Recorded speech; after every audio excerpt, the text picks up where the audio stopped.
Salut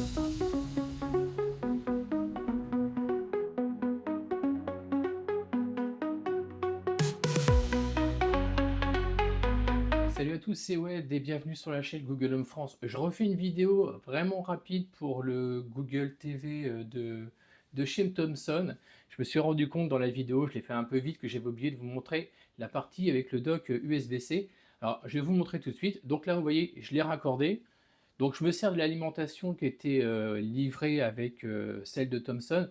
À mon avis, il va falloir passer sur une alimentation un peu plus puissante. J'ai fait 2-3 tests, et notamment si je branche un disque dur externe, un gros disque dur d'1 Tera, la clé Thomson n'arrête pas de planter, de rebooter, alors qu'une clé USB fonctionne. Donc je suppose que l'alimentation n'est pas suffisante. Il va falloir mettre une autre alimentation pour pouvoir alimenter en fait toute la partie du dock, ainsi que la clé TV de Thomson.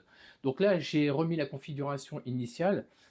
Donc je vais vous montrer quand même comment ça se présente. Donc là, c'est un dock tout ce qui est le plus classique. J'ai des entrées USB-C, une entrée Ethernet, une entrée USB-C pour l'alimentation et carte SD. Donc ça, je ne vais pas l'utiliser.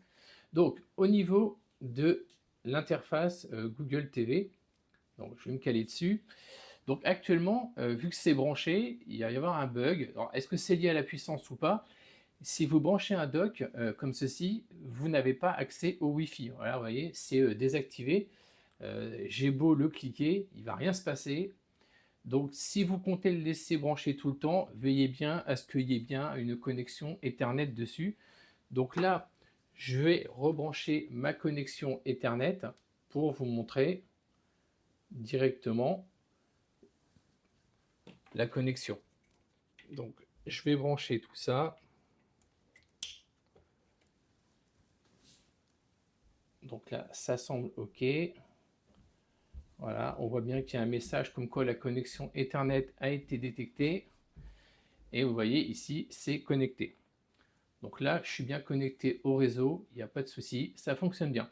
Donc dans les commentaires, une personne demandait si on pouvait utiliser ce style de dock USB-C pour faire une connexion Ethernet. Oui, c'est possible. Pour la clé USB, comme je disais tout à l'heure, si on regarde l'alimentation standard livrée avec la clé Thomson, vous ne pourrez pas connecter un gros disque dur. Par contre, une clé USB comme ceci, ça passe sans problème. Je vais la brancher et elle va être directement détectée.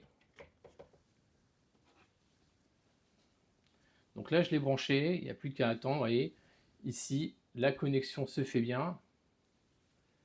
Donc, si je clique dessus, voilà, je vais retrouver ici dans les commentaires clé USB Lexar. Donc, soit je peux la configurer comme un espace de stockage de l'appareil si je veux rajouter de la mémoire. Ça ne marchera pas pour les applications. Moi, une partie des applications vont pouvoir être transférées sur la clé USB, mais pas toutes les applications. C'est vraiment pour stocker du multimédia plutôt. Donc ici, je peux faire parcourir et je peux voir en gros ce qu'il y a sur ma clé directement. Donc là, pour l'instant, il n'y a rien du tout dessus. Donc ça fonctionne bien. Pour ce qui est des appels vidéo, donc depuis quelques mois, l'application Google Meet n'est plus disponible sur Android TV ou Google TV. Donc c'est pas la peine d'essayer de faire des appels vidéo avec, à moins d'installer l'APK Google Meet. Et je vous avoue que j'ai pas essayé. Je ne sais pas si ça fonctionne, mais en tout état de cause, on pourrait brancher une webcam à condition de changer l'alimentation, de prendre vraiment une alimentation plus puissante que celle livrée avec l'appareil de Thomson. Donc voilà, c'est tout pour la vidéo. J'ai fait très rapide. C'est vraiment une annexe à la vidéo principale sur le test du Thomson Cast 150. Allez, moi je vous dis à la prochaine. À plus.